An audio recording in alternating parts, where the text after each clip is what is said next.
Good morning, students. Welcome to your computer class. Students, today we are going to revise our chapter, which is Internet Services. So let's start our revision. So students, let's first talk about the internet. So in our earlier, when I was discussing about this chapter, I spoke about internet, the abbreviation of internet, which is called as the international network, which is a network of millions of computer, and it is one of the largest network in the world.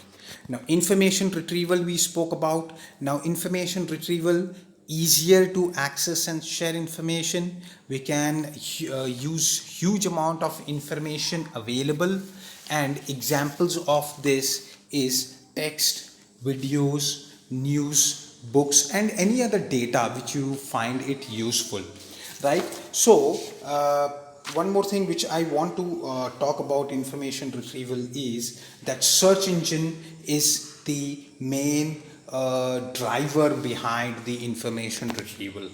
So what are search engines? Search engine uses keywords to find information. So all of us use search engines. So in nowadays, it has become so popular that even for personal health problems, people search for answers in search engines. Studies, questions related to studies, question related to anything, even for your daily life, people try to find the answer using the search engine. What are the examples of it? Google, Yahoo, ask.com, and these are the main examples of search engines.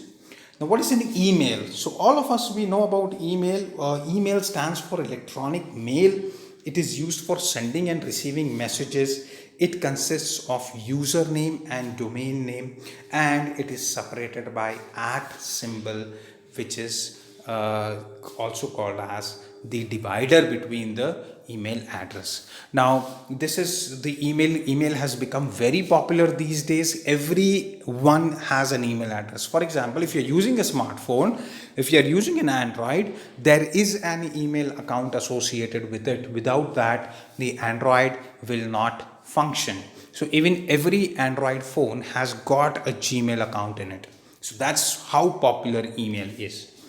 Now email facts, there are a few facts which I shared about. First I spoke about was the Raymond Samuel Tomlinson. So if you remember, I spoke about the Raymond Samuel Tomlinson. He is the person behind email. He's the founder of email. Then we spoke about Jerry Yang and David Filo, who are the founders of Yahoo. And an email address we spoke about, which doesn't have any space in it. Email address doesn't have any space mentioned in it. Next we spoke about was the advantages of the email. What are the advantages of email? It is the fastest mode of communication. It is cost effective. Remember, I discussed about an example of I asking you to send 4 letters to 4 different parts of the world. We spoke about St. Petersburg, Russia. We spoke about Brasilia in Brazil. We spoke about Hokkaido in Japan, and we discussed about Colombo in Sri Lanka. So all these 4 places, you have to type a letter and you have to send it as fast as you can. But still, it will take at least 7 to 10 days for all the offices to receive the information. But if you have an email and if you have the email address, within a fraction of second, we can send those information without paying any money. For international postage, you will have to shell out a lot of money to send it out. Second thing is, it is paperless. Being paperless make it more environment friendly. We are not using papers, we are not cutting down the trees, so it is more economical and environmental friendly. So we also mentioned the same email can be sent to 50 people, can be sent to 60 people, 100 people, 1000 people. You don't have to write it again and again.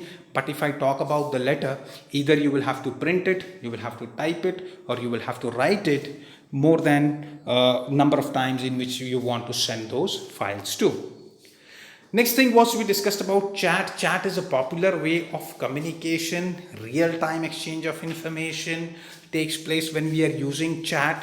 And at that point of time, the example of chat was Google Talk, Yahoo, and Windows Messenger. But in today's time, WhatsApp is one of the popular chat platform which almost everyone uses it. Next we talk about is a chat room. Chat room, earlier it was popular. It was kind of a platform where all the user used to come and discuss about certain topics. So multiple users can talk to each other at the same point of time. Video chatting is possible because of Skype, but we all of us know that the internet bandwidth in Fatehpur is not strong.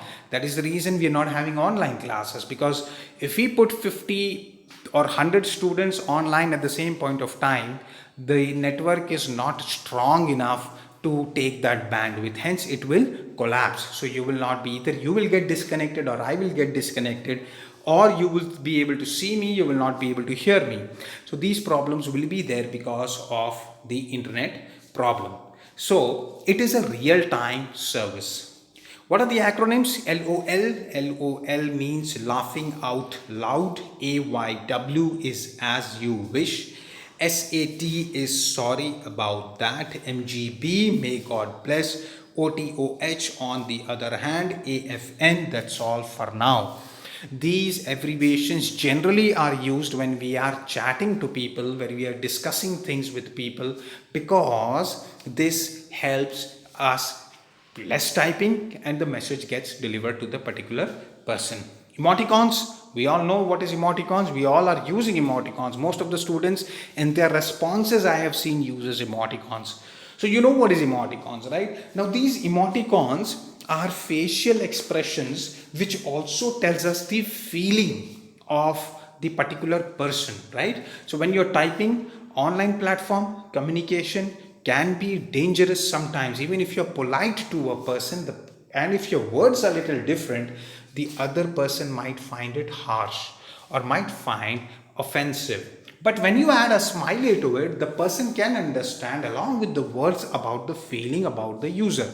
So emoticons are very, very helpful. So they're also called as smileys. Next comes is do's and don'ts of chatting. If you, first of all, I won't recommend any of you to getting into chat at this point of time, because that is not required at this point of time. But what are the precautions you should take? Do's. You should always use a chat nickname and not your real name.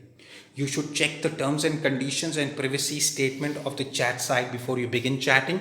There are few organizations and it's mentioned in their terms and conditions that they will be listening to your chats. They will be seeing what you are chatting. So, for example, if you're chatting with your friend, there will be one person in any part of the world working for that particular organization who will be listening to your chats, because you are using their product. So their person will be listening to the chat and they might see your or read your chats also. So not recommended. It's not recommended to do this. Always use a decent language. So please keep your language polite when you are on chat. Do not reveal any personal information in chat room. In your chat room, you should never reveal any of your personal information. What is personal information? Where do you stay? What do you do?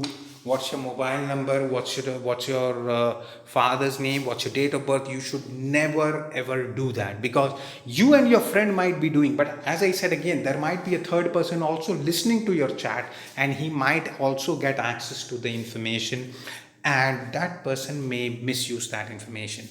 So do not agree to meet anyone or talk to anyone. In India, you would have heard about a lot of news taking place where the student or a person met with a stranger in an online chat, they met outside and some or the other crime took place. And always avoid meeting anyone in person whom you have met in chat. This can be a big problem. Next is video conferencing. It is a technology that helps us, the user, at different location to hold face-to-face meetings. It allows two or more users to have live interaction, and it is used in interview, educational training, healthcare conferences, as well as teaching. But in Fatehpur, we are not using this teaching option, especially because of, as I said earlier, about the network outage. Next comes is the news group. Now news groups, what are news group? These are groups where messages are posted on web bulletin boards, and any member can read and respond to them.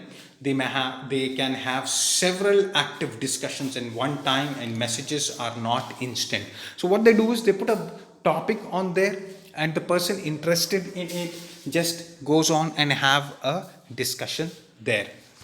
So this is news group. So majorly most of the news channels or news website you would see, they have this news group, like the ndtv.com has one. Next comes is the blogs. Now blogs are the websites or part of a website. It contains personal diary like entries. It focuses on particular area of interest and activity of uploading. Blog is called as blogging. So blog is like, as I said earlier, it's kind of a small, you can say it as anything you can talk about, like life science. You can talk about teaching, you can talk about experiments, you can talk about politics, you can talk about religion.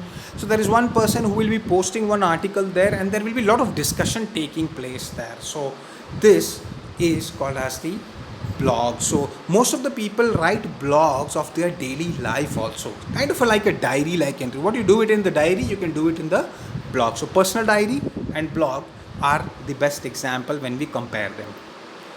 So we discussed about three different people. John Barger, you can see the person here, the gentleman with the black cap, coined the word weblog. You can see Peter Merholz, who shortened weblog to blog.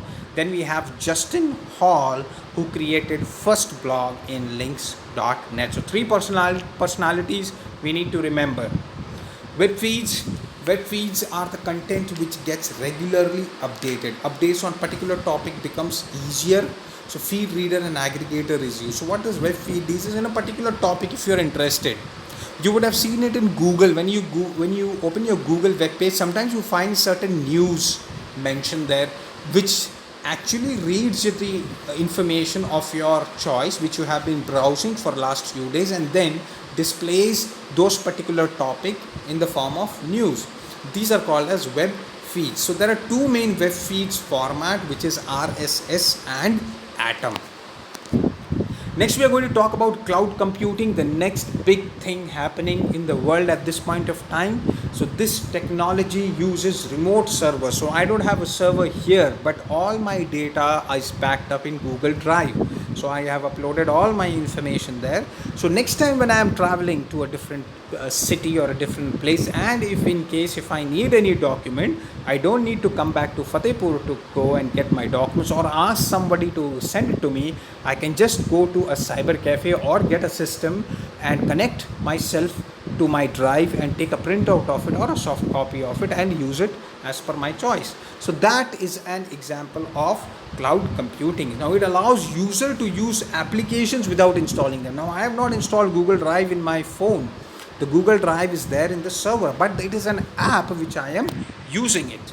So we're talking about the example. So let's talk about a few examples here. Microsoft Azure, VMware, Amazon Web Services are few of the popular cloud computing sites.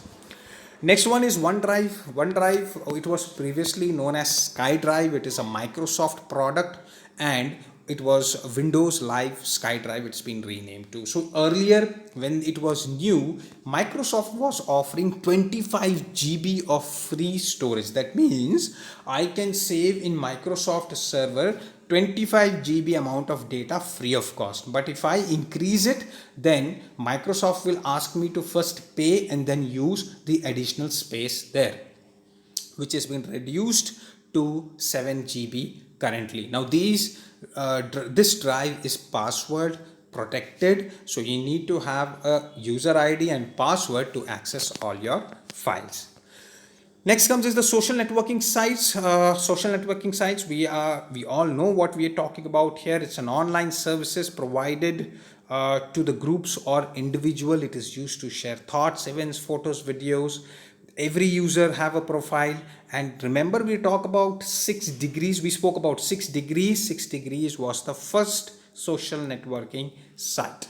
Next, we are going to talk about Facebook, very popular. I don't need to talk much about it. I'm going to talk about Mark Zuckerberg, who's the founder or the CEO of Facebook. He is the very popular, Facebook is a very popular social networking site.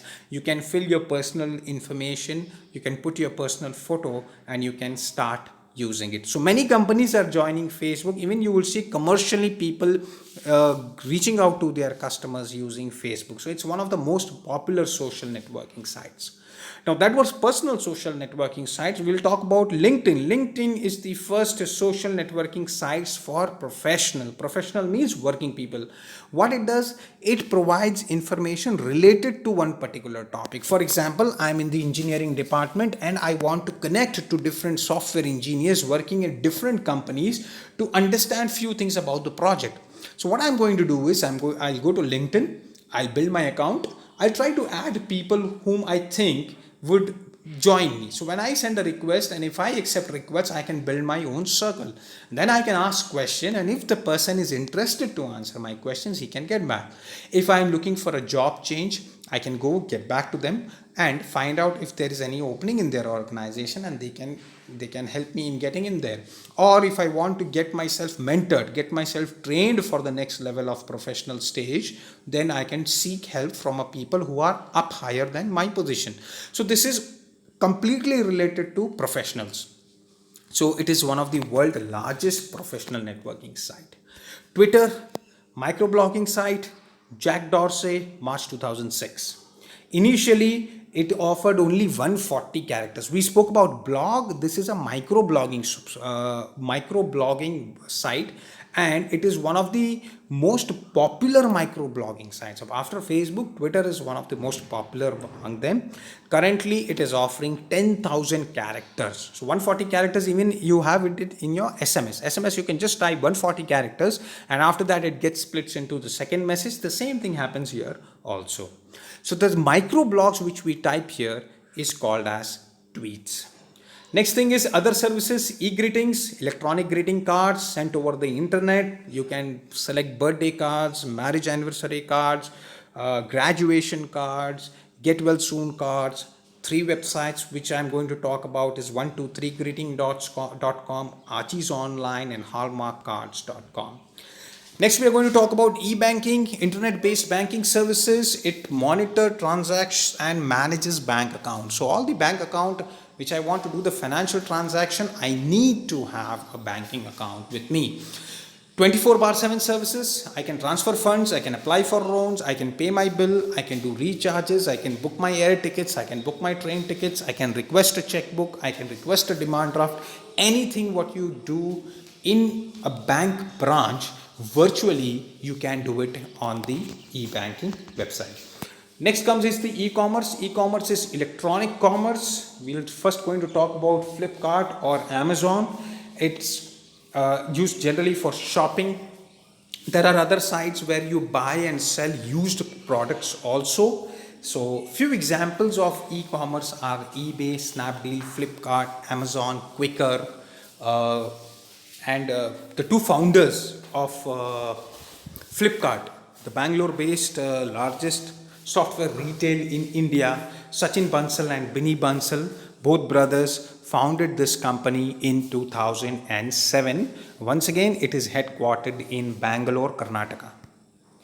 Next thing is e-learning, internet-based electronic learning. So what you can do is, if you want to learn something, you don't need to practically enroll yourself to a training center. You can go to any any e-learning websites, and you can learn at your convenience. You don't have time during the day. Not to worry, you can log in at night, anytime, whenever you have time, you can log in and you can learn there. So W3 Schools, which I spoke about, is one of the most popular free online course. You want to learn about Photoshop, you want to learn about Excel, you want to learn about software developing, you want to learn about coding software, coding programs, you can go to e-learning websites and especially W3 Schools and learn it at free of cost. Online gaming and telephony. Online gaming, I'm not going to talk much about it. As I said earlier, most of you know what is online game. So let's keep it very brief and short. Used to play games online. There are free as well as paid services also. Next, we are going to talk about online telephony. It allows the user to make phone calls over the internet. Skype is one of the popular example. Now these days we also use WhatsApp calling, which is the internet calling, or which is also called the VoIP. VoIP stands for Voice over Internet Protocol. That's the same technology which uses internet lines for making a call. Next is e-governance. Now the government is also using websites to reach out to the citizens of India to provide better governance. Now, if you want to apply for the voter card, if you want to pay your vehicle fine, if you want to pay taxes, if you want to pay your water bill, if you want to pay your electricity bill, everything you can do it online.